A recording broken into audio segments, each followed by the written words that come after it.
한국 조선업의 시대는 끝났다. 2015년 전 세계는 이렇게 단정했습니다. 그해 카타르는 23조 원 규모의 초대형 프로젝트에서 한국이 아닌 30% 더 저렴한 중국을 선택했기 때문입니다. 당시 한국 조선업은 중국의 저가 공세와 저유가, 해운 시장 붕괴가 겹치며 수주 절벽에 몰린 상황이었습니다. 하지만 그 절벽 끝에서 한국은 가격을 깎는 대신 선박 기술의 모든 것을 꺼낸 선택을 합니다. 그리고 10년 뒤 심판이 시작됐습니다. 바다 한가운데 멈춰선 중국산 배들, 그 위로 허무하게 증발한 수천억 원 어치의 가스. 6조 원을 아끼려던 오만한 선택은 결국 20조 원의 거대한 재앙이 되어 돌아왔습니다. 자존심을 꺾고 다시 한국을 찾아와 애원하게 된 카타르. 그리고 K조선의 치밀하고도 독한 반격, 지금 그 전율의 기록을 공개합니다. 어디서 듣고 계신가요? 구독과 좋아요 잊지 마세요. 안녕하세요. 저는 압둘라 아라산입니다. 카타르 국가 LNG 프로젝트 총괄 책임자로 일하고 있죠. 회의실 창밖으로 도하의 스카이라인이 보였습니다. 저 빌딩들 하나하나가 우리가 세계의 판가스의 결실이었어요. 이제 그 가스를 계속 실어나를 100척의 배가 필요했습니다. 책상 위에는 2개의 제안서가 놓여 있었죠. 한국과 중국. 제안서를 펼치기도 전에 저는 이미 답을 알고 있었습니다. 아니, 안다고 생각했어요. 한국 조선소의 기술력이 세계 최고라는 건 누구나 아는 사실이었습니다.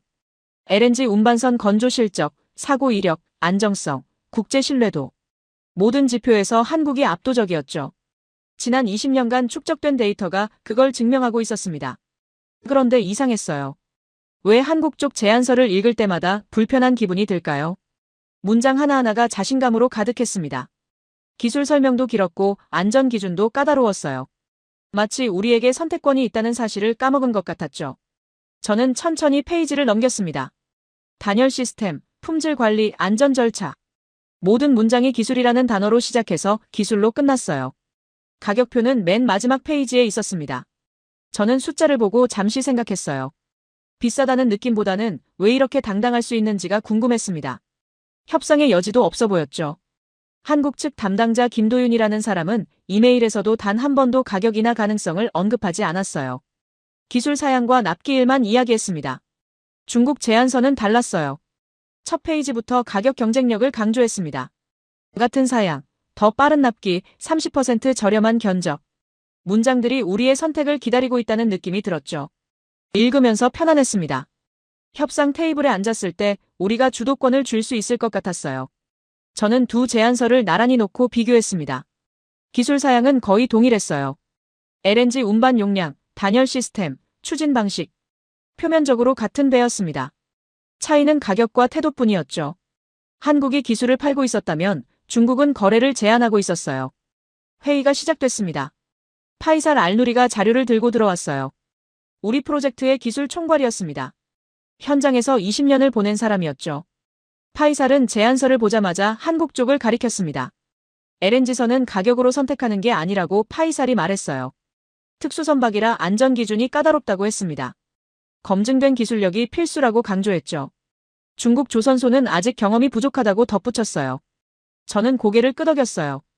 파이살의 말이 틀렸다고 생각하지 않았습니다. 다만 불완전하다고 느꼈죠. 기술은 중요합니다. 하지만 기술만으로 의사결정을 할 수는 없어요. 우리는 국가 프로젝트를 운영하는 사람들이었습니다. 납세자의 돈으로 배를 사는 거였죠. 30%라는 숫자가 계속 머릿속을 맴돌았어요. 그 돈이면 다른 인프라에 투자할 수 있었죠. 학교를 지을 수도 있고 병원을 늘릴 수도 있었어요. 저는 파이살에게 물었습니다. 중국 조선소의 기술 수준이 어느 정도냐고요. 파이살은 잠시 망설였습니다. 빠르게 성장하고 있다고 했어요. 최근 몇 년간 대형 선박 건조 경험도 쌓았다고 덧붙였죠. 하지만 LNG선은 다르다고 강조했습니다. 경험의 절대량이 부족하다고 했어요. 저는 노트북을 열었습니다. 중국 조선소의 최근 실적을 검색했죠. 컨테이너선, 벌크선, 유조선. 다양한 선박을 건조하고 있었어요. 규모도 컸습니다. 기술 이전도 활발하게 이루어지고 있었죠. 왜 이들이 LNG선을 못 만들겠어요?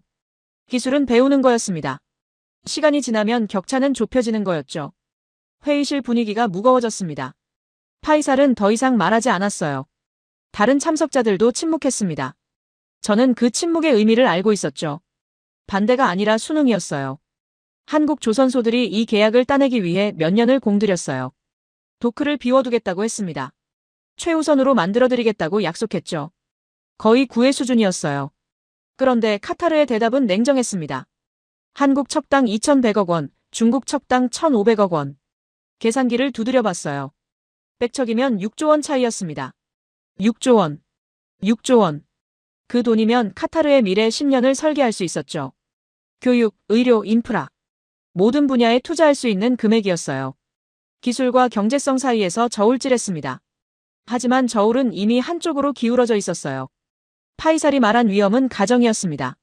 일어날 수도 있고 안 일어날 수도 있는 거였죠. 반면 6조 원 절감은 확실한 성과였어요. 지금 당장 보고서에 쓸 수 있는 숫자였습니다. 저는 중국 측에 연락했습니다. 기술 실사 일정을 잡자고 했어요. 조선소를 직접 방문해서 확인하겠다고 통보했죠. 그들은 즉시 환영한다고 답했습니다. 원하는 날짜에 맞추겠다고 했어요. 모든 시설을 개방하겠다고 약속했습니다. 한국 측에도 같은 제안을 했어요. 김도윤에게 이메일을 보냈습니다. 가격 재조정 가능성과 함께 실사 일정을 문의했죠. 답장은 이틀 후에 왔어요. 가격 조정은 어렵다고 했습니다. 현재 견적이 최선이라고 했죠. 실사는 환영한다고 덧붙였어요. 저는 이메일을 읽으면서 미소 지었습니다. 오만함이 느껴졌어요. 시장 상황도 모르는 건지 아니면 일부러 무시하는 건지 궁금했습니다. 기술력에 대한 자신감이 과하다고 생각했죠. 세상은 변하고 있었어요. 독점은 영원하지 않았습니다. 저녁 무렵 사무실에 혼자 남았습니다. 창밖으로 도하의 야경이 펼쳐졌어요. 저 불빛들이 모두 에너지였습니다. 우리가 팔고 있는 LNG가 만든 빛이었죠.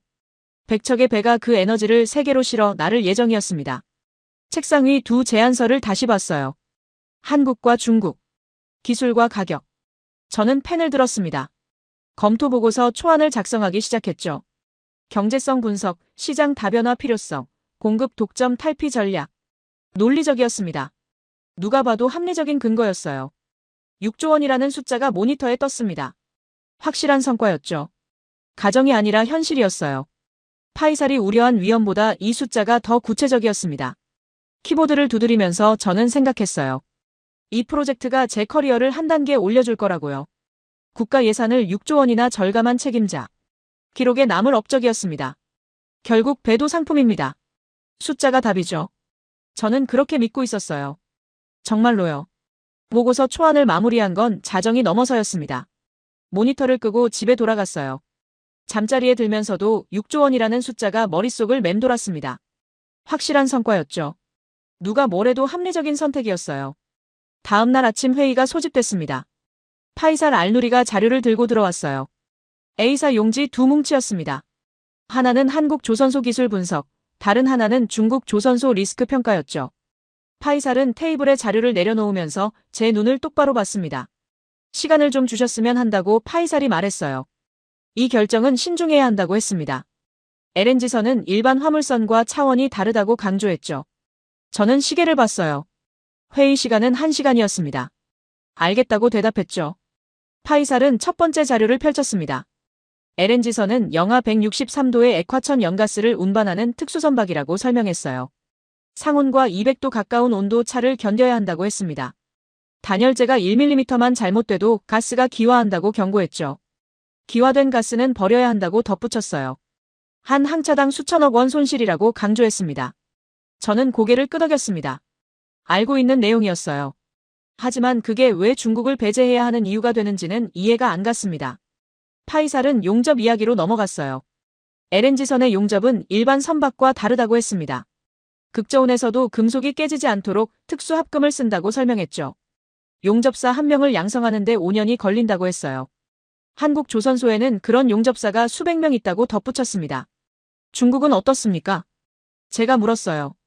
파이살은 잠시 말을 멈췄습니다. 중국도 용접사를 양성하고 있다고 했어요. 하지만 경험치가 부족하다고 강조했죠. LNG선 건조 실적이 한국의 10분의 1도 안 된다고 했습니다. 저는 자료를 넘겼습니다. 그래프와 표가 빼곡했어요. 한국과 중국의 기술력 비교, 사고율 통계, 품질 관리 시스템 차이. 모든 지표에서 한국이 앞섰습니다. 인정해요. 데이터는 명확했죠. 하지만 이상했어요. 왜 파이살은 기술 이야기만 하는 걸까요? 우리는 엔지니어가 아니라 경영자였습니다. 기술도 중요하지만 돈도 중요했어요. 아니, 어쩌면 돈이 더 중요했습니다. 파이살이 두 번째 자료를 펼쳤어요. 중국 조선소 리스크 평가였습니다. 최근 3년간 중국에서 건조된 LNG선 사례를 정리한 거였죠. 총 12척이었습니다. 그중 3척에서 크고 작은 문제가 발생했다고 했어요. 25% 사고율이라고 파이살이 강조했습니다. 한국은 1%도 안 된다고 덧붙였죠. 저는 계산기를 두드렸어요. 25%면 100척 중 25척에서 문제가 생긴다는 거였습니다. 척당 수리비를 500억이라고 가정하면 1조 2,500억 원이었죠. 6조 원 절감액에서 1조를 빼도 5조 원이 남았어요. 숫자를 말했습니다. 리스크를 감안해도 여전히 5조 원이 절감된다고 했어요. 파이살은 대답하지 않았습니다. 회의실이 조용해졌어요. 다른 참석자들도 침묵했습니다. 저는 그 침묵의 의미를 알았죠. 반박할 논리가 없다는 거였어요. 파이살이 마지막 카드를 꺼냈습니다. 한국 조선소와의 장기 파트너십 이야기였어요. 우리가 지난 20년간 한국에서 받은 기술 지원, AS 품질, 신뢰성을 강조했습니다. 관계를 쉽게 끊어서는 안 된다고 했죠. 저는 웃었어요. 관계라는 단어가 재미있었습니다. 비즈니스에서 관계는 성과로 증명되는 거였어요. 한국이 우리에게 잘해준 건 맞습니다. 하지만 그게 앞으로도 우리가 프리미엄을 지불해야 하는 이유가 될까요? 시장은 변하고 있다고 말했습니다. 중국이 성장하고 있다고 했어요. 우리가 먼저 손 내밀어야 경쟁 구도가 만들어진다고 설명했죠.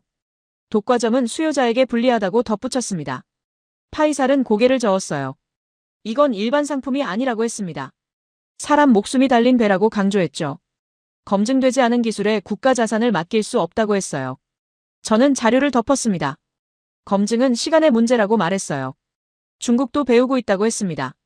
기술 격차는 좁혀지고 있다고 강조했죠. 우리가 기다려주면 된다고 했어요.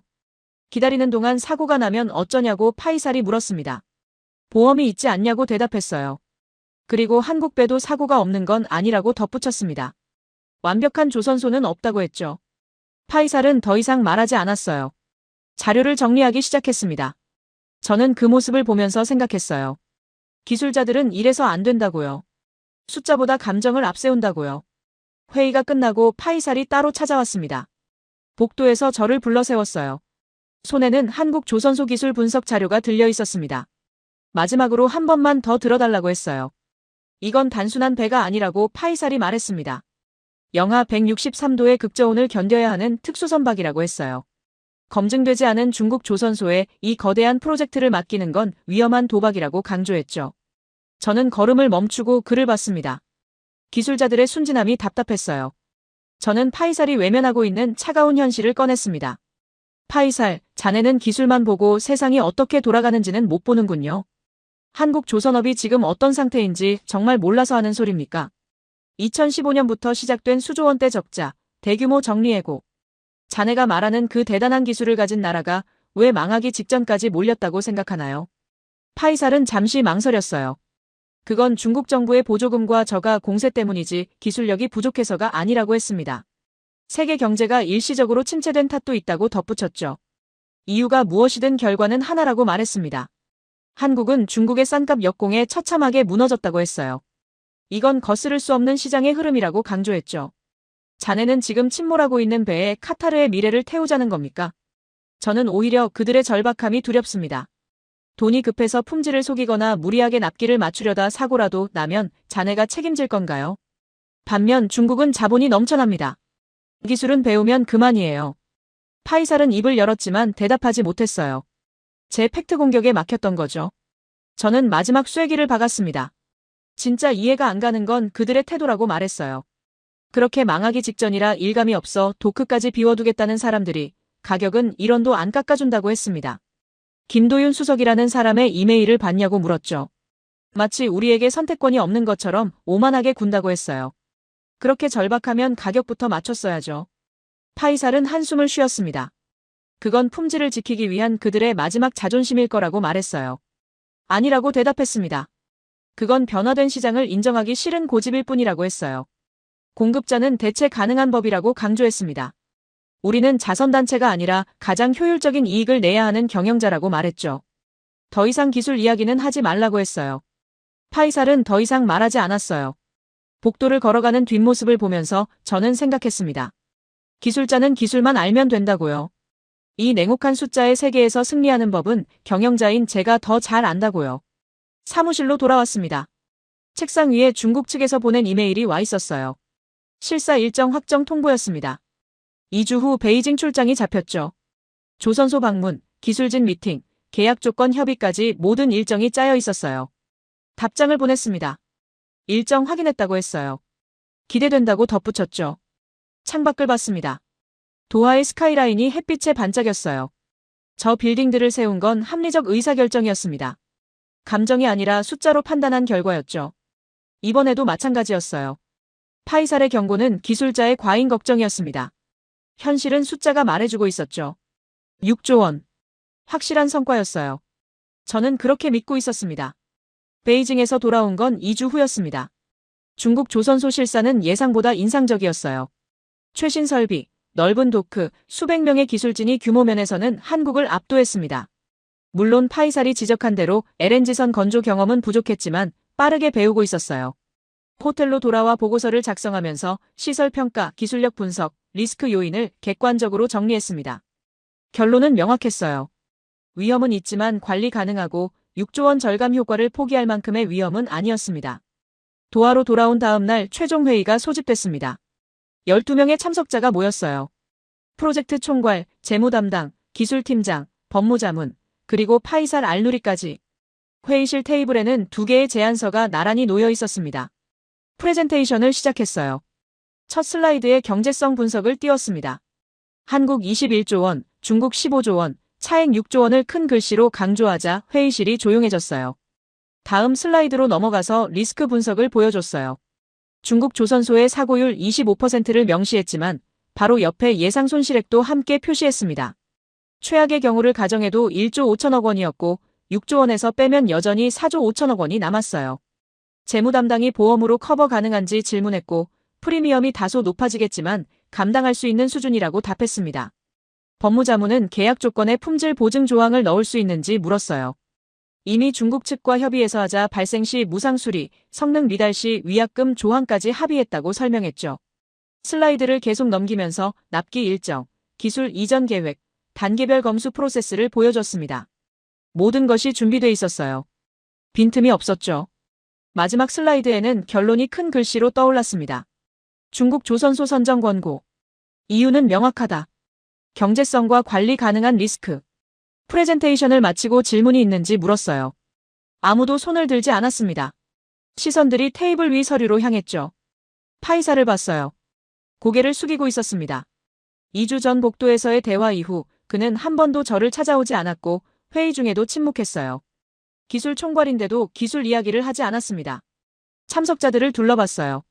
재무 담당은 계산기를 두드리고 법무자문은 계약서 초안을 검토하고 있었습니다. 모두가 바쁜 척했지만 아무도 제 눈을 마주치지 않았어요. 의견 있으신 분 말씀해 주시기 바랍니다. 저는 기다렸어요. 누군가는 말해야 한다고 생각했습니다. 찬성이든 반대든 의견을 내야 한다고요. 하지만 회의실은 계속 조용했어요. 파이사를 다시 봤어요. 그의 손이 테이블 위 자료를 만지작거리고 입술이 미세하게 떨리고 있었습니다. 말하고 싶은 게 있다는 걸 알았지만 그는 침묵했죠. 재무 담당이 목을 가다듬으며 경제성은 명확하다고 말했습니다. 6조 원 절감은 무시할 수 없는 수치이고 리스크 관리 방안도 타당해 보인다고 덧붙였어요. 법무자문도 계약 조건이 우리에게 유리하며 법적으로 문제될 게 없다고 동의했습니다. 파이살에게 기술 총괄로서 의견이 있는지 물었습니다. 파이살은 고개를 들어 잠시 저를 봤어요. 그의 눈에는 체념이 서려 있었습니다. 특별히 추가할 의견은 없다고 대답했죠. 저는 알았습니다. 그가 포기했다는 걸요. 2주 전 복도에서 제가 했던 말이 그를 침묵시켰다는 걸요. 기술자는 기술만 알면 된다. 경영 판단은 경영자의 몫이다. 그렇다면 만장일치로 보겠습니다. 아무도 반대하지 않았고 미리 준비해온 결정문을 꺼냈습니다. 카타르 LNG 프로젝트 선박 발주권, 중국 조선소 선정. 결정 이유는 경제성 우위 및 관리 가능한 리스크 수준. 참석자 전원 동의. 반대 의견 없음. 문서를 읽고 펜을 들어 제 이름 옆에 서명한 뒤 옆 사람에게 넘겼습니다. 재무 담당이 받아서 서명하고 법무자문도 서명했어요. 문서가 테이블을 따라 돌면서 한 명씩 서명했습니다. 아무도 거부하지 않았어요. 파이살 차례가 왔을 때 그는 펜을 들고 5초쯤 망설이다가 서명했습니다. 기술 총괄 파이살 알누리. 그의 서명이 문서에 새겨졌어요. 문서가 다시 제게 돌아왔을 때 모든 서명이 완료돼 있었습니다. 12명 전원. 반대 의견은 기록되지 않았어요. 회의를 마치겠습니다.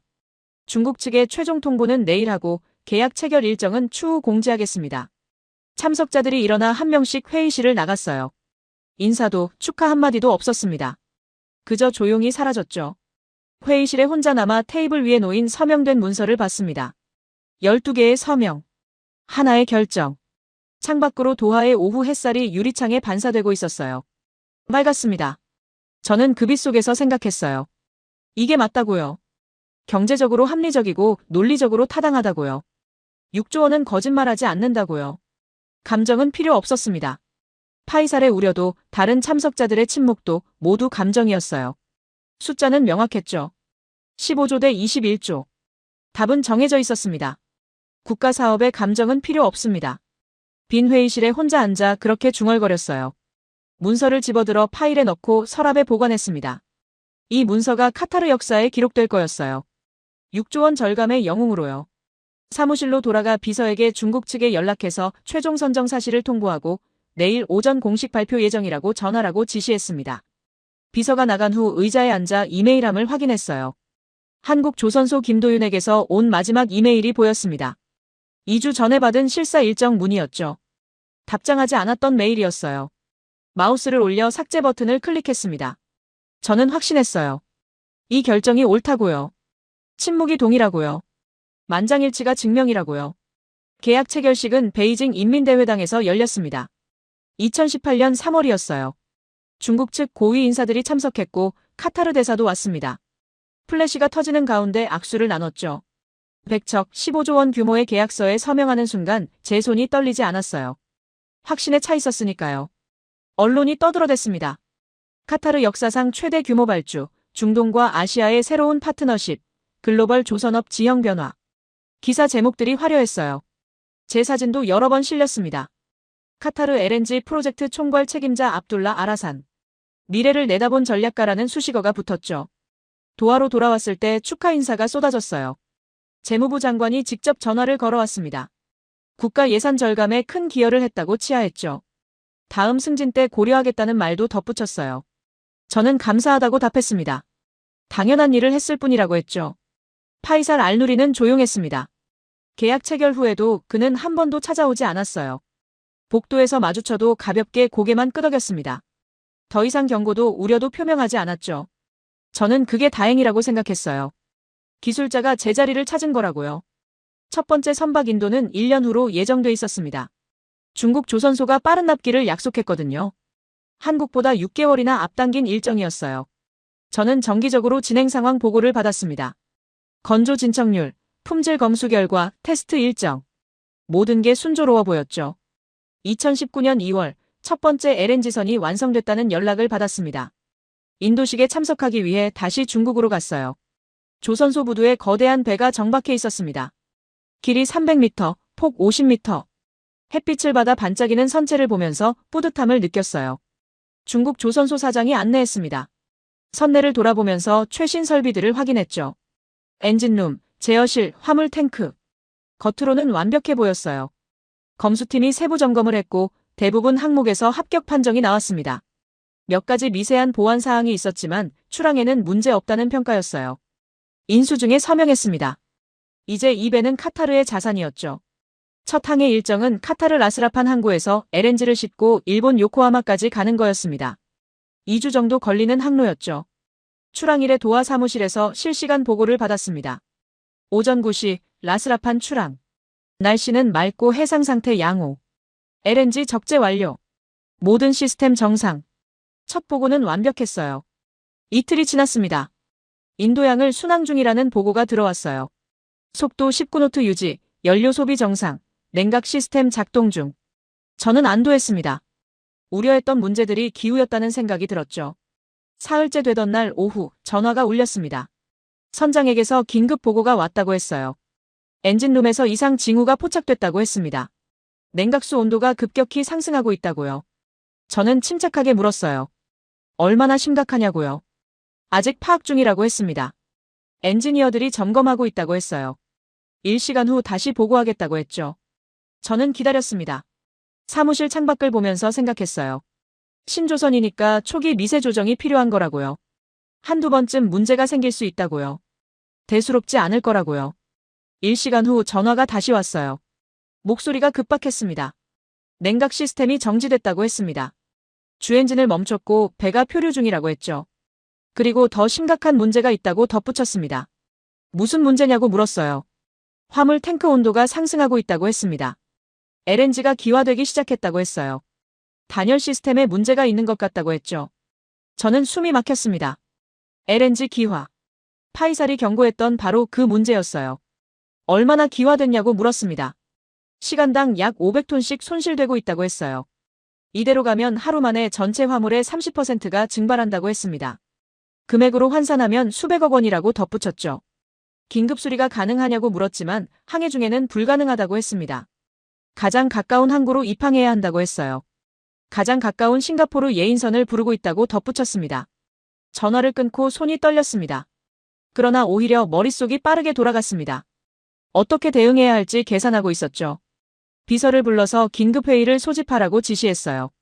파이살 알누리, 재무 담당, 법무 자문, 보험 담당까지 1시간 내로 모이라고 했죠.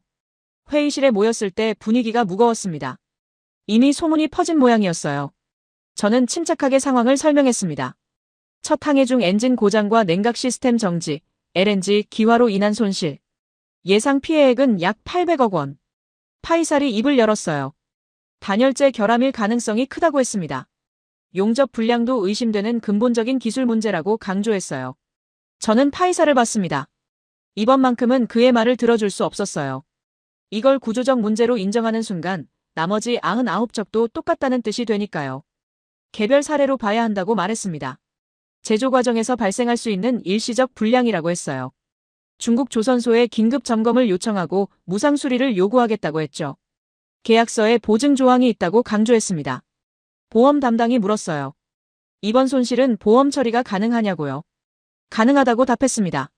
선박보험과 화물보험이 커버한다고 했어요. 프리미엄이 오르겠지만 감당할 수 있다고 덧붙였죠. 재무 담당이 계산기를 두드렸습니다. 800억 원 손실에 수리비 200억 원, 운항 중단 손실 300억 원을 합치면 약 1,300억 원이라고 했어요. 하지만 6조 원 절감액에 비하면 2% 수준이라고 덧붙였습니다. 저는 그 말에 안도했어요. 숫자가 저를 구해줬습니다. 1,300억 원은 크지만 6조 원의 2%일 뿐이었어요. 여전히 경제성이 우위였죠. 중국 조선소에 연락했습니다. 긴급 기술팀을 싱가포르로 보내라고 요구했어요. 원인 규명과 즉각 수리를 지시했죠. 그들은 즉시 조치하겠다고 약속했습니다. 언론 대응도 준비했어요. 보도자료를 작성했습니다. 신조선 초기 점검 중 미세 조정 사항 발견, 정상적인 절차에 따라 보안 중, 안전에는 문제 없음. 사고라는 단어는 쓰지 않았어요. 점검이라는 표현을 썼죠. 파이살이 다시 말했습니다. 나머지 선박들도 전수조사가 필요하다고 했어요. 같은 문제가 있을 수 있다고 경고했죠. 저는 고개를 저었습니다. 과잉 대응이라고 말했어요. 이건 개별 불량 사례라고 했습니다. 나머지 배들은 검수를 더 철저히 하면 된다고 했죠. 전수조사는 시간과 비용 낭비라고 강조했어요. 회의를 마치며 각자 맡은 일을 처리하라고 지시했어요. 일시적인 문제겠죠. 혼잣말로 중얼거렸습니다. 운이 나빴을 뿐이라고요. 첫 배니까 그럴 수 있다고요. 다음부터는 괜찮을 거라고요. 2주 후 싱가포르에서 수리가 완료됐다는 보고를 받았습니다. 엔진 교체, 냉각 시스템 재설치, 단열재 보강. 모든 작업이 끝났다고 했어요. 제출항 준비가 완료됐다고 했죠. 다시 믿었습니다. 문제가 해결됐다고요. 이제 정상 운항할 거라고요. 숫자는 여전히 제 편이었으니까요. 6조 원에서 1,300억 원을 빼도 5조 8,700억 원이 남았어요. 여전히 엄청난 절감액이었습니다. 문제 없다고 믿었습니다. 4년이 흘렀습니다. 2023년 가을이었어요. 그 사이 중국산 LNG선이 42척 인도됐습니다. 대부분 문제없이 운항했어요. 크고 작은 고장이야 있었지만 첫 번째 사고만큼 심각한 건 없었죠. 저는 안도했습니다. 2019년 사고가 정말 일시적 불량이었다고 믿게 됐어요. 숫자도 여전히 제 편이었습니다. 6조 원 절감 효과는 계속 유지되고 있었죠. 언론도 조용해졌어요. 초기 우려는 사라졌고 카타르의 성공적인 조선 다변화 전략이라는 평가가 나왔습니다. 저는 승진했어요. 에너지 인프라 총괄 부문장이 됐죠. 더 넓은 권한과 책임을 맡게 됐습니다. 파이살 알누리는 여전히 조용했습니다. 정기회의에서 마주쳤지만 그는 더 이상 기술적 우려를 제기하지 않았어요. 필요한 보고만 했고 제 결정에 이의를 제기하지 않았죠. 저는 그게 편했습니다. 10월 어느 날 오후 비서가 급하게 들어왔어요. 긴급 보고가 왔다고 했습니다. 14호선에서 중대 사고가 발생했다고 했죠. 또 시작이구나 싶었지만 침착했습니다. 4년 동안 42척을 운항하면서 사고 한 번 더 생기는 건 통계적으로 정상 범위였으니까요. 보고서를 가져오라고 했습니다. 두꺼운 파일이 책상 위에 놓였어요. 현장 보고서, 기술 분석, 손실 추정, 법률 검토. 그리고 맨 뒤에 부록이 있었습니다. 저는 습관적으로 손실 추정 페이지부터 펼쳤어요. 숫자를 먼저 보는 게 제 방식이었으니까요. 엔진 고장, 냉각 시스템 정지, LNG 기화. 예상 손실 950억 원. 2019년과 똑같았어요. 같은 유형의 사고였죠. 우연이라고 생각하고 싶었지만 뭔가 불편한 느낌이 들었습니다. 다음 장을 넘겼어요. 기술 분석 보고서였습니다. 사고 원인은 단열재 결함과 용접 불량이 복합적으로 작용한 것으로 추정된다고 적혀 있었습니다. 그리고 한 문장이 눈에 들어왔어요. 2019년 1호선 사고와 동일한 구조적 문제로 판단됨. 구조적 문제. 그 단어가 머릿속에서 울렸습니다. 개별 불량이 아니라 구조적 문제라면 나머지 배들도 같은 위험을 안고 있다는 뜻이었죠. 페이지를 계속 넘겼어요. 세부 기술 분석, 온도 그래프, 압력 데이터. 복잡한 수치들이 가득했습니다. 저는 엔지니어가 아니어서 다 이해할 수 없었어요. 그냥 넘어가려다가 부록 표지가 눈에 띄었습니다. 참고 자료 글로벌 LNG선 사고율 비교 분석. 궁금했어요. 다른 나라 배들은 얼마나 사고가 나는지 알고 싶었습니다. 부록을 펼쳤죠. 첫 페이지에 표가 있었습니다. 국가별 LNG선 사고율 통계였어요. 한국 0.8%, 일본 4%, 중국 22%. 숫자가 명확했습니다. 중국이 압도적으로 높았죠. 다음 페이지를 넘겼어요. 한국 조선소 사례 연구가 나왔습니다. 왜 한국 자료가 여기 있는지 의아했지만 계속 읽었습니다. 2015년부터 2020년까지 한국 조선업의 위기 상황이 정리돼 있었어요. 중국의 저가 공세로 시장 점유율 급락, 수조원대 적자 누적, 대규모 구조조정. 제가 파이살에게 말했던 그 내용들이었죠. 한국은 무너지고 있었다고 침몰하는 배라고 말했던 근거들이었습니다. 그런데 다음 문단이 달랐어요. 위기 상황에서 한국 조선업은 가격 경쟁을 포기하고 기술 격차 확대 전략을 선택했다. 손이 멈췄습니다. 가격 경쟁 포기. 그게 무슨 뜻인지 읽어내려갔어요. 한국 3대 조선소는 2015년부터 LNG선 핵심 기술 개발에 집중 투자했다고 적혀 있었습니다. 극저온 단열 기술, 특수 용접 기법, 자동화 품질 관리 시스템. 수천억 원을 쏟아부었다고 했어요. 적자 상황인데도 기술 개발을 멈추지 않았다고 했죠. 왜 그랬을까요? 저는 궁금했습니다. 망하기 직전인데 왜 기술 개발에 돈을 쓴 거죠? 가격을 낮춰서 일감을 따내는 게 급선무 아니었나요? 다음 페이지에 답이 있었습니다. 한국은 LNG선을 가격 경쟁 상품이 아니라 기술 독점 영역으로 재정의했다. 목표는 명확했다. 고객이 선택하는 배가 아니라 고객이 선택할 수밖에 없는 배를 만드는 것. 선택할 수밖에 없는 배. 그 문장을 다시 읽었어요. 계속 읽어내려갔습니다. 한국 조선소들은 영하 163도 극저온 환경에서 30년 이상 견디는 단열재를 개발했다고 했어요. 용접 불량률을 0.01% 이하로 낮췄다고 했습니다. 전 공정을 디지털화해서 품질 편차를 최소화했다고 했죠. 그리고 결과가 나와 있었어요. 2020년 이후 한국산 LNG선 사고율 0.3%, 중국산 22%, 일본산 4%. 한국이 압도적이었습니다. 손실액 비교도 있었어요. 한국산 LNG선 100척 운항 시 예상 총손실액 1,500억 원. 중국산 100척 운항 시 예상 총손실액 20조 원. 20조 원. 계산기를 꺼냈습니다. 떨리는 손으로 숫자를 입력했어요. 중국산 구매로 절감한 금액 6조 원. 예상 손실액 20조 원. 마이너스 14조 원. 숫자를 다시 확인했어요. 틀린 게 없었습니다. 제가 6조 원을 절감한 게 아니었어요. 14조 원을 낭비하고 있었던 거였습니다. 다시 부록을 펼쳤습니다. 마지막 페이지에 한 문단이 더 있었어요. 한국 조선업의 선택은 역설적이었다. 위기 상황에서 가격을 낮추는 대신 기술을 높였다. 단기 수익을 포기하고 장기 독점을 택했다. 결과적으로 LNG선은 가격으로 경쟁할 수 없는 시장이 됐다. 기술 격차가 너무 커져서 이제는 안전 기준을 충족하는 배를 만들 수 있는 나라가 사실상 한국뿐이기 때문이다. 책상 서랍을 열었어요. 2018년 계약 당시 받았던 한국조선소 제안서를 꺼냈습니다. 먼지가 쌓여 있었죠. 표지를 넘겼어요. 첫 페이지에 김도윤 수석 엔지니어의 메시지가 있었습니다. 당시에는 오만하게 느껴졌던 문장들이었어요. 다시 읽었습니다. LNG선은 가격이 아니라 안전으로 선택해야 합니다. 영하 163도 극저온을 30년간 견디는 기술은 하루아침에 만들어지지 않습니다. 우리는 지난 20년간 이 기술에 모든 것을 걸었습니다. 모든 것을 걸었다. 그 말이 이제야 이해됐습니다. 제안서를 넘겼어요. 기술 사양이 빼곡했습니다. 단열재 두께, 용접 품질, 극저온 테스트 절차. 당시에는 불필요하게 복잡하다고 생각했던 내용들이었죠. 지금 보니 달랐어요. 하나하나가 20조 원 손실을 막는 방어막이었던 겁니다. 가격표를 봤어요. 척당 2,100억 원. 중국보다 600억 원 비쌌죠. 하지만 이제 알았습니다. 그 600억 원이 사고로 인한 수천억 원 손실을 막는 보험료였다는 걸요. 창밖을 봤습니다.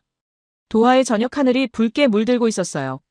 아름다웠지만 제 눈에는 아무것도 들어오지 않았습니다. 우리는 가격을 계산하고 있었는데 그들은 결과를 계산하고 있었군요. 혼잣말로 중얼거렸어요. 파이살이 했던 말들이 떠올랐습니다. 한국은 가격으로 경쟁하지 않는다. 기술로 경쟁한다. 그래서 가격을 안 깎는다. 당시에는 오만함이라고 생각했어요. 시장 논리를 무시하는 고집이라고 봤죠. 하지만 아니었습니다. 그건 확신이었어요. 자신들이 만드는 배가 결국 선택받을 수밖에 없다는 확신이었던 겁니다. 전화를 들었어요. 파이살에게 걸었습니다. 벨이 3번 울렸어요. 여보세요. 파이살의 목소리가 들렸습니다. 보고서 봤습니다. 제가 말했어요. 부록까지 전부요. 침묵이 흘렀습니다. 파이살이 무슨 말을 기다리는지 알았어요. 하지만 저는 차마 할 수 없었습니다. 당신 말이 맞았다고 제가 틀렸다고 인정하는 말을요. 내일 회의합시다. 겨우 그렇게 말했어요. 다시 부록을 펼쳤어요. 한국조선소 사례 연구를 처음부터 끝까지 읽었습니다. 천천히요. 한 문장도 놓치지 않으려고요. 그제야 알았습니다. 제가 선택하지 않았던 나라가 무엇을 했는지를요. 우리가 가격표를 보고 있을 때 그들이 무엇을 준비하고 있었는지를요. 그리고 제가 얼마나 큰 실수를 했는지를요. 다음 날 회의는 열리지 않았습니다. 새벽 5시에 전화가 울렸어요. 27호선에서 또 사고가 났다고 했습니다. 엔진 고장, 냉각 시스템 정지, LNG 기화. 똑같은 패턴이었죠. 하루 사이에 두 척이 동시에 멈춰 섰던 겁니다. 사무실로 달려갔어요. 파이살이 이미 와 있었습니다. 그의 책상 위에는 기술 보고서가 쌓여 있었어요. 밤새 작업한 흔적이 역력했죠. 전수조사가 필요합니다. 파이살이 말했어요. 목소리가 떨렸습니다. 같은 조선소에서 만든 배 58척을 전부 점검해야 한다고 했죠. 지금 당장요. 저는 대답할 수 없었어요. 전수조사를 명령하는 순간 제가 틀렸다는 걸 공식적으로 인정하는 거였으니까요. 4년 전 파이살의 경고를 무시했던 제가 틀렸다는 걸요. 일단 이번 두 척만 긴급 수리합시다. 겨우 그렇게 말했습니다. 파이살은 고개를 저었어요. 압둘라님, 이건 개별 문제가 아닙니다. 구조적 결함이에요. 같은 설계도로 만든 배들이 모두 똑같은 시한폭탄을 안고 있다고요. 증거가 있습니까?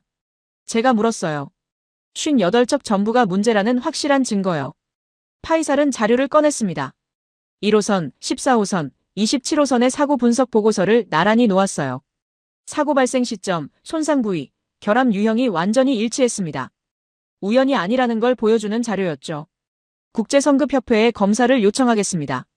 파이살이 말했어요. 독립적인 제3자 검증이 필요하다고 했습니다. 저는 손을 들었어요. 기다리라고 했습니다. 국제성급협회가 개입하면 언론에 알려진다고 했죠. 카타르의 조선 전략 실패가 전 세계에 공개되는 거라고 했어요. 그래도 해야 합니다. 파이살의 목소리가 단호했어요. 사람 목숨이 달린 문제예요. 더 이상 숨길 수 없습니다. 저는 반박할 논리가 없어서 침묵했습니다. 2023년 11월 국제성급협회 조사단이 카타르에 왔습니다. 세계국 전문가 12명으로 구성된 팀이었어요. 그들은 3개월간 문제가 발생한 3척의 배를 해체 수준으로 조사했습니다. 2024년 2월 예비 결과가 나왔어요. 단열재 설계 오류, 용접 품질 불량, 냉각 시스템 구조적 취약점. 세 가지 결함이 복합적으로 작용했다고 했습니다. 그리고 결정적인 문장이 있었어요.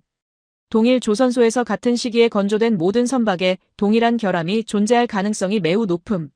58척 전부였습니다. 3월에 최종 보고서가 발표됐어요. 국제성급협회는 중국 조선소 특정 계열 LNG선에 대해 구조적 결함 판정을 내렸습니다. 권고사항은 명확했어요. 즉각 운항 중단 및 전면 재건조. 그 단어를 보는 순간 숨이 막혔습니다. 비용 추산 보고서를 받았어요. 척당 평균 수리비 1,200억 원. 58척이면 약 7조 원이었습니다. 거기에 이미 발생한 사고 손실 3조 원, 운항 중단으로 인한 기회 손실 10조 원을 합치면 총 20조 원이었죠.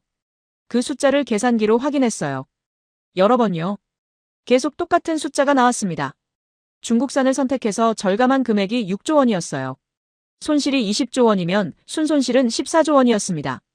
만약 한국산을 샀더라면 21조 원을 지불하고 끝났을 겁니다. 지금은 15조 원을 지불하고도 35조 원의 손실을 안고 있었죠. 숫자가 거짓말하지 않는다고 믿었어요. 맞습니다. 숫자는 거짓말하지 않았습니다. 제가 숫자를 잘못 읽었던 거였죠. 긴급대책회의가 소집됐습니다. 이번에는 장관급 인사들이 참석했어요. 재무부 장관, 에너지부 장관, 총리실 차관. 회의실 분위기가 차가웠습니다. 현황 설명, 손실 규모, 향후 대책에 대한 보고를 시작했어요. 제 목소리가 떨렸고 슬라이드를 넘기는 손이 땀에 젖었어요. 총 손실 규모는 20조 원으로 추정됩니다. 겨우 그 말을 꺼냈습니다. 재무부 장관이 테이블을 쳤어요. 20조 원이 어떻게 가능하냐고 소리쳤습니다. 6조 원 절감한다며 중국을 선택하지 않았냐고 따졌죠. 리스크 관리 실패입니다. 제가 대답했어요. 기술적 검증이 불충분했습니다. 검증이 불충분한 줄 알면서 왜 선택했냐고 에너지부 장관이 물었습니다. 내부에서 반대 의견이 없었냐고 따졌어요. 파이사를 받습니다.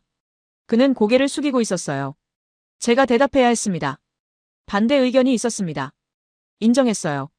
기술 총괄이 한국조선소를 강력히 권고했었다고 했습니다. 하지만 경제성을 우선시했다고 말했죠. 그럼 책임은 누가 지는 거냐고 총리실 차관이 물었습니다. 저입니다. 대답했어요. 최종 결정권자는 저였습니다. 회의실이 조용해졌어요. 모두가 저를 봤습니다. 동정도 위로도 아닌 그저 차가운 시선뿐이었죠. 회의가 끝나고 혼자 남았어요. 창밖을 봤습니다. 도하의 하늘이 흐렸어요. 비가 올 것 같았죠. 사무실로 돌아가는 복도에서 파이사를 만났습니다. 그는 저를 보고 걸음을 멈췄어요. 당신 말을 들었어야 했다고 제가 먼저 말했었어요. 파이살은 고개를 저었어요. 이미 늦었다고 말했습니다. 중요한 건 이제 어떻게 수습하느냐라고 했죠. 수습이 가능하냐고 물었어요. 모르겠습니다. 하지만 해야죠. 58척의 배가 바다에 떠 있으니까요. 파이살이 대답했어요. 사무실로 돌아와 서랍을 열었어요. 2018년 계약서를 꺼냈습니다. 제 서명이 선명했어요. 자신감 넘치던 그때의 저였죠. 경제성 분석, 리스크 평가, 최종 결론. 모든 문장이 논리적이었습니다. 빈틈이 없어 보였어요. 당시에는요. 지금 보니 달랐습니다. 빈틈투성이었어요. 기술을 숫자로 환산할 수 있다고 믿었던 오만함, 검증되지 않은 기술을 시간이 해결해 줄 거라고 생각했던 안일함, 경고를 무시했던 독선. 모든 게 보였습니다. 숫자를 보고 또 봤습니다. 바뀌지 않았어요. 제가 12조 원을 낭비한 겁니다. 아니, 국가가 12조 원을 잃었고 그 책임이 제게 있었던 거였죠. 가격만 봤어요. 결과는 보지 않았습니다. 단기 절감만 계산했죠. 장기 손실은 무시했어요. 검증된 기술의 가치를 숫자로 환산할 수 없다는 걸 몰랐습니다. 파이살이 했던 말이 떠올랐어요. 한국은 가격으로 경쟁하지 않는다. 기술로 경쟁한다. 그래서 가격을 안 깎는다. 이제야 이해했습니다. 그들은 깎을 수 없었던 게 아니라 깎지 않기로 선택한 거였어요. 가격을 깎는 순간 기술의 가치가 훼손된다는 걸 알았던 거죠. 6조 원 절감의 영웅이 되려다가 14조 원 낭비의 주범이 됐습니다. 숫자는 정말 거짓말하지 않았어요. 다만 제가 제대로 읽지 못했을 뿐이었습니다. 며칠 뒤 총리가 직접 전화를 걸어왔어요. 책임을 지는 건 나중에 하고 일단 수습부터 하라고 지시했죠. 58척의 배를 어떻게든 해결하라고 했어요. 수습 방안을 모색했습니다. 중국 조선소와 협상했어요. 무상 수리를 요구했지만 그들의 대답은 명확했습니다. 계약서상 하자 보증기간이 지났다고 했어요. 유상 수리는 가능하지만 기술적으로 완벽한 복구를 보장할 수 없다고 했죠. 파이살에게 물었습니다. 중국에서 수리하면 문제가 해결될 수 있냐고요. 불가능합니다. 파이살이 단호하게 말했어요. 이건 설계 자체의 문제예요. 부분 수리로는 안 됩니다. 처음부터 다시 만들어야 해요. 처음부터 다시. 그 말이 의미하는 바를 알았습니다. 재건조였죠. 58척을 폐기하고 새로 만들어야 한다는 뜻이었어요. 그럼 어디서 만듭니까? 제가 물었습니다. 파이살은 대답하지 않았어요. 하지만 우리 둘 다 알고 있었습니다. 선택지는 하나뿐이었죠. 한국이었습니다. 2024년 5월 김도윤에게 이메일을 보냈습니다. 6년 만이었어요. 2018년에 삭제했던 그 사람에게 다시 연락하는 거였죠. 손이 떨렸습니다. 제목은 간단하게 썼어요. LNG선 건조협의 요청. 본문도 짧게 작성했습니다. 카타르 LNG 프로젝트 총괄 압둘라 아라산입니다. LNG선 발주권으로 협의를 요청드립니다. 회신 부탁드립니다. 부탁드립니다. 그 단어를 쓰면서 씁쓸했어요. 6년 전만 해도 제가 선택하는 쪽이었는데 이제는 부탁하는 쪽이 됐으니까요. 이틀 후 답장이 왔습니다. 김도윤이었어요. 압둘라님, 오랜만입니다. 협의 요청 확인했습니다. 구체적인 물량과 일정을 알려주시면 검토하겠습니다. 정중했지만 거리감이 느껴졌어요. 6년 전 제가 무시했던 사람이 이제는 제 요청을 검토하겠다고 말하고 있었습니다. 답장을 보냈어요. 필요 물량은 60척, 가능한 한빠른 납기를 희망한다고 썼습니다. 가격 조건은 귀사 제한을 따르겠다고 덧붙였죠. 귀사 제한을 따르겠다. 그 문장을 쓰면서 굴욕감이 밀려왔습니다. 6년 전에는 가격 인하를 요구했었는데 이제는 그쪽이 부르는 대로 지불하겠다고 말하고 있었어요. 일주일 후 회신이 왔습니다. 예상보다 늦었어요. 불안했습니다. 검토 결과를 알려드립니다. 현재 2028년까지 생산 일정이 모두 확정돼 있습니다. 신규 발주는 2029년 이후에나 가능합니다. 2029년. 5년 후였어요. 58척의 배가 5년 동안 바다에 떠 있거나 부두에 묶여 있어야 한다는 뜻이었죠. 긴급회의를 소집했습니다. 파이살과 법무자문, 재무 담당이 모였어요. 김도윤의 답장을 공유했습니다. 5년은 너무 깁니다. 재무 담당이 말했어요. 운항 중단 손실만 해도 천문학적일 거라고 했죠. 프리미엄을 제시하면 어떻겠습니까? 법무자문이 제안했어요. 일정을 앞당길 수 있도록 추가 금액을 지불하는 거라고 했습니다. 저는 파이살을 봤어요. 가능하겠냐고 물었습니다. 시도는 해볼 수 있습니다. 파이살이 대답했어요. 하지만 기대하지 않는 게 좋을 거예요. 김도윤에게 다시 이메일을 보냈습니다. 이번에는 신중하게 문장을 골랐어요. 일정 조정 가능성을 문의드립니다. 프리미엄 지불 용의가 있습니다. 20% 추가 금액을 제한합니다. 20%. 척당 420억 원 추가였어요. 60척이면 2조 5,200억 원이었죠. 6년 전 같았으면 상상도 못할 금액이었습니다. 사흘 후 답장이 왔어요. 짧았습니다. 죄송합니다. 프리미엄과 무관하게 지금은 자리가 없습니다. 물리적으로 불가능합니다. 자리가 없다. 그 말이 가슴에 박혔어요. 직접 만나고 싶다고 이메일을 보냈습니다. 서울로 가겠다고 했어요. 대면 협의를 요청했죠. 이틀 후 김도윤이 회신했습니다. 만남은 가능하지만 답변은 달라지지 않을 거라고 했어요. 그래도 오겠냐고 물었죠. 가겠다고 답했습니다. 2024년 6월 서울로 갔습니다. 파이살과 함께였어요. 인천공항에 내려서 택시를 탔습니다. 조선소는 경남 거제에 있었죠. 고속버스로 5시간을 더 가야 했어요. 거제 조선소에 도착했을 때 저녁이었습니다. 거대한 도크들이 보였어요. 조명을 받아 밝게 빛나고 있었죠. 배들이 건조되고 있었습니다. 분주했어요. 김도윤이 나와서 맞이했습니다. 6년 만에 보는 얼굴이었어요. 나이가 들었지만 눈빛은 여전히 날카로웠습니다. 회의실로 안내받았습니다. 테이블에는 자료가 준비돼 있었어요. 한국 조선소의 현재 수주 현황이었습니다. 설명을 시작했어요. 2024년부터 2028년까지 모든 도크가 예약돼 있다고 했습니다. 전 세계에서 주문이 쏟아지고 있다고 했죠. LNG선은 물론이고 암모니아 운반선, 수소 운반선까지 대기 중이라고 했어요. 왜 이렇게 주문이 많습니까? 제가 물었습니다. 김도윤이 웃었어요. 다른 나라 조선소들이 못 만들기 때문입니다. 기술 격차가 너무 커졌어요. 이제 극저온 운반선은 한국만 제대로 만들 수 있습니다. 기술 격차. 그 말을 들으면서 6년 전이 떠올랐습니다. 파이살이 했던 경고가 생각났어요. 기술은 배우면 되는 게 아니라고, 시간이 지난다고 격차가 좁혀지는 게 아니라고 했던 말이요. 프리미엄을 더 올리겠습니다. 제가 말했어요. 30%, 아니 40%도 가능합니다. 김도윤이 고개를 저었습니다. 압둘라님, 이건 돈 문제가 아닙니다. 물리적으로 도크가 없어요. 용접사도 모자랍니다. 지금 우리가 받은 주문을 소화하는 것만으로도 풀가동 중입니다. 그럼 공장을 확장하면 안 됩니까? 파이살이 물었어요. 투자금을 지원하겠습니다. 하고 있습니다. 김도윤이 대답했어요. 하지만 공장 확장에는 최소 3년이 걸립니다. 숙련 인력을 양성하는데도 시간이 필요하고요. 저는 책상에 손을 올렸습니다. 우리를 좀 도와주십시오. 간절하게 말했어요. 58척의 배가 움직이지 못하고 있습니다. 카타르 경제가 위기입니다. 김도윤은 한숨을 쉬었습니다. 이해합니다. 하지만 제가 도와드릴 방법이 없어요. 물리적 한계입니다. 다른 한국 조선소는 어떻습니까? 제가 물었어요. 김도윤이 리스트를 보여줬습니다. 한국 3대 조선소 모두 2028년까지 풀가동 상태였어요. 상황은 똑같았습니다. 회의실이 조용해졌어요. 저는 창밖을 봤습니다. 도크에서 배가 만들어지고 있었어요. 조명을 받아 반짝이는 선체가 보였죠. 누군가의 배였습니다. 제 배가 아니었어요. 2029년에는 정말 불가능합니까? 제가 물었습니다. 김도윤이 자료를 뒤적였어요. 2029년 3분기라면 가능할 것 같습니다. 그때쯤 되면 지금 받은 주문들을 다 소화할 겁니다. 5년 반이었어요. 너무 길었습니다. 선금을 지금 드리겠습니다. 제가 말했어요. 계약을 확정하고 싶습니다. 김도윤이 잠시 생각했습니다. 알겠습니다. 2029년 발주권으로 계약서를 준비하겠습니다. 하지만 한 가지 조건이 있습니다.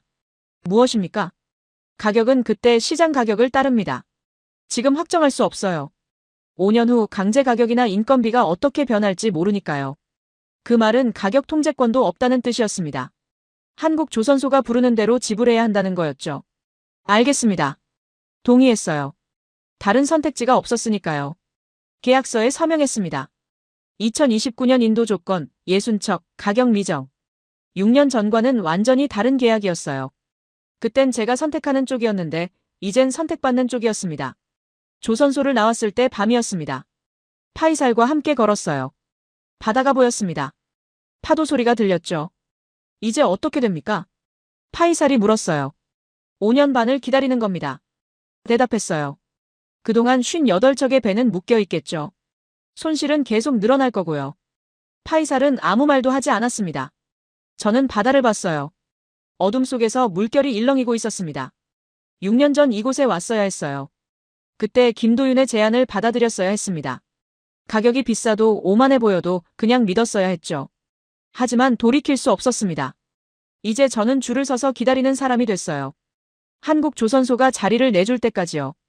그리고 그들은 급하지 않았습니다. 거제에서 돌아온 후 1년이 더 지났습니다.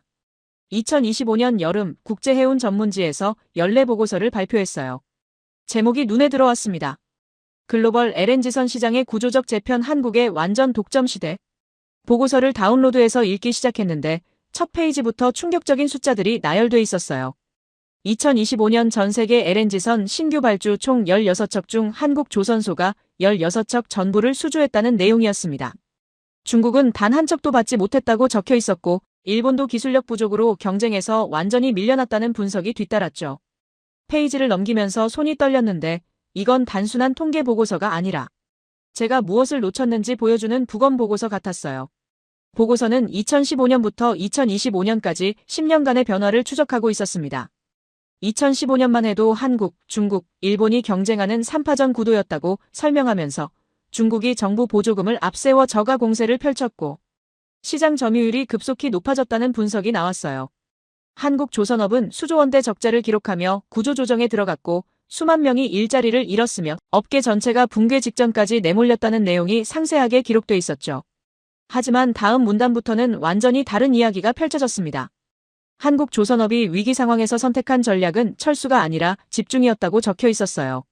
모든 자원을 LNG선 핵심 기술 개발에 쏟아부었고 극저온 단열 기술에서 10년 이상 앞선 특허를 확보했으며 용접 자동화 시스템을 완성해서 인간의 실수 가능성을 0.01% 이하로 낮췄다는 설명이 이어졌습니다. 그리고 2020년부터 그 투자가 결실을 맺기 시작했다고 분석하면서 사고율이 급격히 낮아졌고 보험사들이 한국산 LNG선에만 프리미엄 할인을 적용하기 시작했다는 내용이 나왔어요. 2023년이 전환점이었다는 분석이 특히 눈에 띄었습니다. 중국산 LNG선에서 연쇄 사고가 발생하면서 국제선급협회가 구조적 결함 판정을 내렸고 그 순간 시장의 신뢰가 완전히 무너졌다는 거였죠.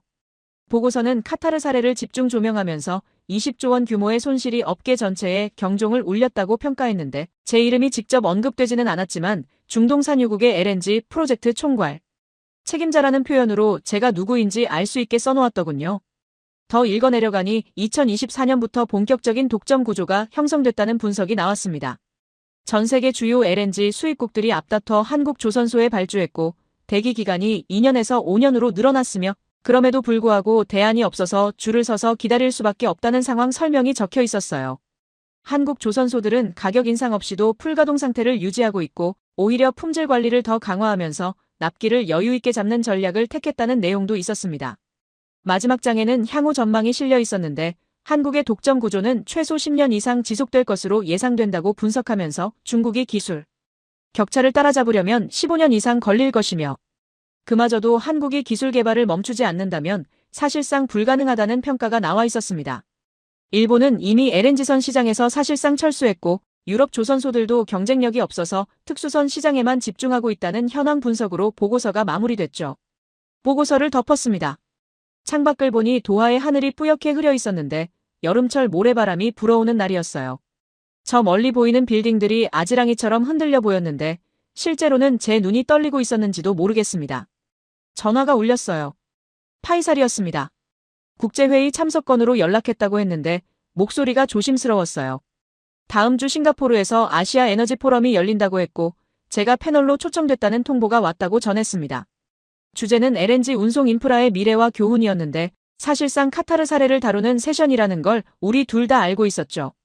거절할 수 있냐고 물었더니 파이살은 잠시 침묵하다가 총리실에서 참석하라는 지시가 내려왔다고 조심스럽게 말했습니다. 실패 사례를 공개적으로 인정하고 교훈을 공유하는 게 국제 신뢰 회복에 도움이 된다는 판단이라고 덧붙였는데 결국 제가 나가서 제 실수를 증언하라는 뜻이었어요. 싱가포르행 비행기에 올랐습니다. 창가 자리에 앉아서 구름을 보면서 생각했어요.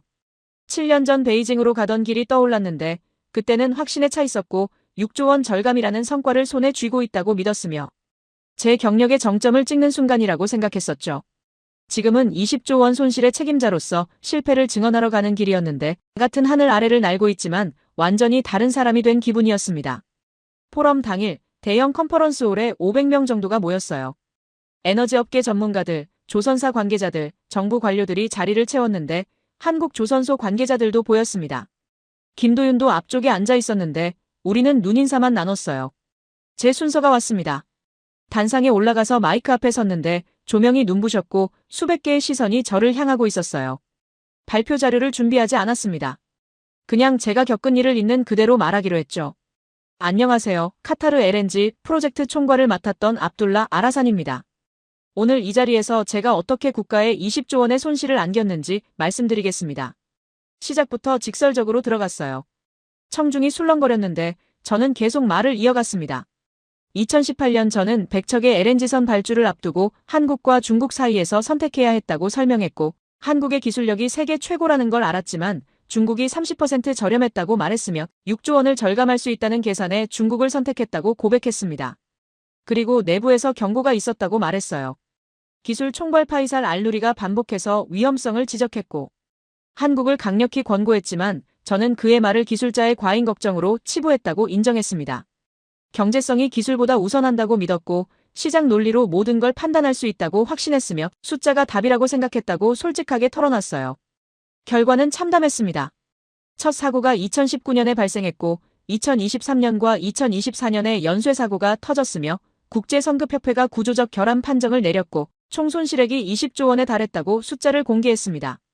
6조 원을 절감하려다 14조 원을 추가로 잃었고 만약 처음부터 한국을 선택했다면 21조 원으로 끝났을 일이 35조 원이 되어버렸다고 계산 결과를 보여줬어요. 그런데 정작 중요한 건 숫자가 아니었다고 말했습니다. 제가 놓친 건 기술의 본질이었다고 고백했는데 한국조선업이 위기 상황에서도 가격을 낮추지 않고 기술 개발에 모든 걸 걸었던 이유를 저는 이해하지 못했다고 인정했어요. 그들은 LNG선을 가격 경쟁 상품이 아니라 기술 독점 영역으로 만들고 있었고 단기 수익을 포기하고 장기 생존을 선택했으며 고객이 선택하는 배가 아니라 고객이 선택할 수밖에 없는 배를 만들고 있었다는 걸 저는 전혀 몰랐다고 말했습니다. 그제서야 깨달았습니다. 우리는 가격을 계산하고 있었는데 그들은 결과를 계산하고 있었던 거였어요. 이 문장을 말하는 순간 홀이 조용해졌습니다.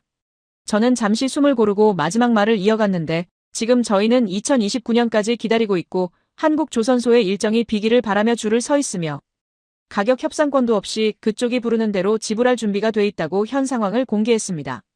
기술은 흥정의 대상이 아니었습니다. 마지막 문장을 또렷하게 발음했어요. 기술은 시간과 투자와 실패를 거쳐 완성되는 것이고 그 가치는 사고가 터진 후에야 증명되며 그때는 이미 너무 늦다는 걸 저는 20조 원을 잃고 나서야 배웠습니다. 단상에서 내려왔습니다. 박수가 나왔는데 동정인지 격려인지 알 수 없었어요. 자리로 돌아가서 앉았는데 김도윤이 뒤돌아봤습니다. 그는 고개를 끄덕였고 저도 고개를 숙여 답례했는데 그게 사과인지 인사인지 저도 잘 모르겠었어요. 포럼이 끝나고 호텔로 돌아왔습니다. 창밖으로 싱가포르의 야경이 보였는데 화려한 불빛들이 반짝이고 있었지만 제 눈에는 아무것도 들어오지 않았어요. 침대에 앉아서 핸드폰을 꺼냈는데 뉴스 알림이 떠 있었습니다. 카타르 LNG 사태 책임자 국제포럼에서 20조 원 손실 공개 증언이라는 제목이었죠. 기사를 읽지 않았습니다. 핸드폰을 내려놓고 천장을 봤는데 에어컨 바람이 차갑게 느껴졌어요. 7년 전 베이징 호텔에서도 천장을 봤던 기억이 났습니다. 그때는 성취감에 들떠 있었고 6조 원 절감이라는 숫자가 머릿속에서 반짝이고 있었으며 제 이름이 역사에 남을 거라고 확신했었죠. 지금도 역사에 남긴 했는데 전혀 다른 이유로 남게 됐습니다. 눈을 감았습니다. 파이살의 목소리가 들리는 것 같았는데 이건 가격으로 선택하는 게 아닙니다 라고 했던 그 말이 계속 울렸어요. 맞았습니다. 그가 처음부터 끝까지 맞았고 저는 처음부터 끝까지 틀렸어요. 완전히요.